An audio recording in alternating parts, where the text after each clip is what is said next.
brought to you by Palvi Agrico. आता शेतीसाठी जे काही लागणार ते घरपोच मिळणार, तेही मोबाईलच्या एका क्लिकवर.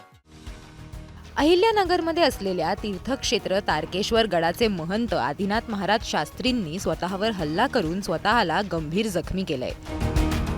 यामुळे वारकरी संप्रदाय आणि भक्तांमध्ये मोठी खळबळ उडाली. सध्या त्यांच्यावर उपचार सुरू असून प्रकृती स्थिर असल्याची माहिती त्यांनी स्वतःच व्हिडिओच्या माध्यमातून दिली आहे. जय श्रीराम. माझी तब्येत एकदम व्यवस्थित आहे. कोणी काही काळजी करू नका.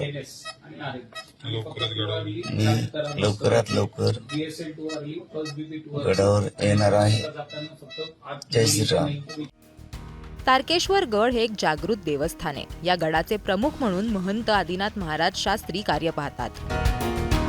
ही माहिती मिळाल्यानंतर अहिल्यानगरच्या खासगी रुग्णालयात त्यांना दाखल करण्यात आलं.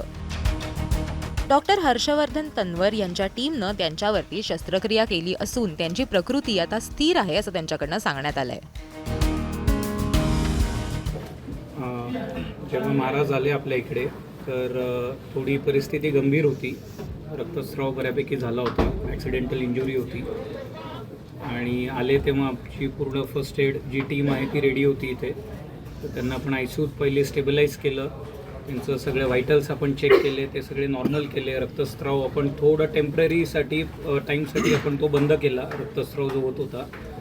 आणि मग आम्ही निर्णय घेतला की एक आपल्याला ऑपरेट करायला लागेल. ऑपरेशन पण इमिजिएटली इमर्जन्सी आपण ते प्लॅन केलं. भूलतज्ञ डॉक्टर पण आले. डॉक्टर सचिन लांडगे भूलतज्ञ डॉक्टर होते आपल्यासोबत.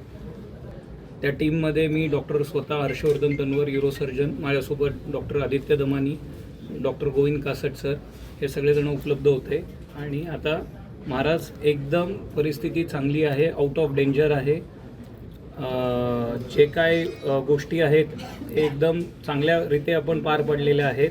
स्टेबल आहेत एकदमच आणि काहीच काळजी करण्यासारखं नाही राहिलेलं. मी सांगू इच्छितो की आज आपण इथे सगळ्या महाराजांच्या प्रेमापोटी श्रद्धेने आपण इथे जमलेलं आहात. तर भेटणं टाळलेलं सध्याला एक आठवड्याभरासाठी गरजेचं आहे.